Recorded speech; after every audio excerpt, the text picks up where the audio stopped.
ಸರಳವಾದ ವ್ಯಕ್ತಿ ಮತ್ತು ಭಾಳ ಶಾಂತವಾಗಿ ಇರುವಂಥ ವ್ಯಕ್ತಿ ದೀಪು ಗೌಡ್ರು.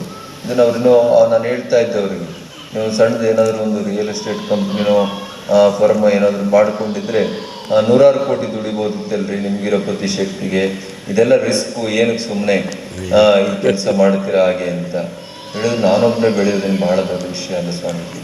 ನಂತರನೇ ಭಾಳ ಕಷ್ಟದಲ್ಲಿರೋರು, ನೋವಿನಲ್ಲಿರೋರು ಬಹಳ ಜನಗಳು ನಾನು ನೋಡಿದ್ದೇನೆ. ಅವ್ರಿಗಾಗಿ ಏನಾದರೂ ಒಂದು ಕಾರ್ಯಕ್ರಮ ಮಾಡಬೇಕು, ಅವ್ರನ್ನೂ ಕೂಡ ಮುಖ್ಯವಾಹಿನಿಗೆ ಮೇನ್ ಸ್ಟ್ರೀಮಿಗೆ ತರಬೇಕು ಹಾಗೆ ಅಂತೇಳಿ ನಾನು ಈ ಸಂಸ್ಥೆಯನ್ನು ಹುಟ್ಟಾಕಿರುವಂಥದ್ದು. ಇದರಲ್ಲಿ ನನಗೆ ಯಾವ ವೈಯಕ್ತಿಕ ಲಾಭ ಅಥವಾ ವೈಯಕ್ತಿಕ ಹಿತಾಸಕ್ತಿಯು ಕೂಡ ಇಲ್ಲ ಹಾಗೆ ಅಂತೇಳಿ ಅಂಥ ಒಂದು ನಿಷ್ಪ್ರಭ ಮನಸ್ಥಿತಿ ಉಳ್ಳಂಥ ವ್ಯಕ್ತಿ ನಿಮಗೆ ಮತ್ತು ನಿಮ್ಮ ಸಂಸ್ಥೆಯನ್ನು ಮುನ್ನಡೆಸ್ತಾ ಇರುವಂಥದ್ದು ಭಾಳ ಸಂತೋಷದ ವಿಷಯ.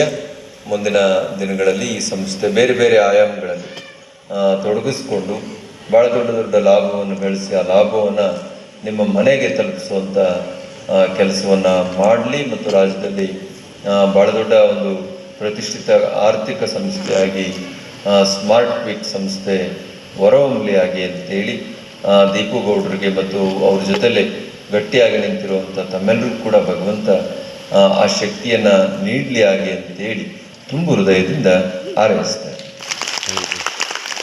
ತುಂಬ ಹೃದಯದ ಧನ್ಯವಾದಗಳು ಸರ್ ಗುರುಗಳೇ. ಯಾಕೆ ಅಂತ ಹೇಳಿದ್ರೆ ಗುರುಗಳ ಆಶೀರ್ವಾದ ಬಹುಶಃ ಎಲ್ಲದಕ್ಕಿಂತ ಹೆಚ್ಚು ಗುರುಗಳ ಆಶೀರ್ವಾದ ನಮಗೆ ಇವತ್ತು ಸಿಕ್ಕಿದೆ ಅಂತ ಹೇಳ್ತಾ ಬಂದಿರುವಂತಹ ಮಹನೀಯರನ್ನ ಗೌರವಿಸುವಂತಹ ಸಂದರ್ಭ ನಮಗೆ ಇವಾಗ ಆಗಿದೆ.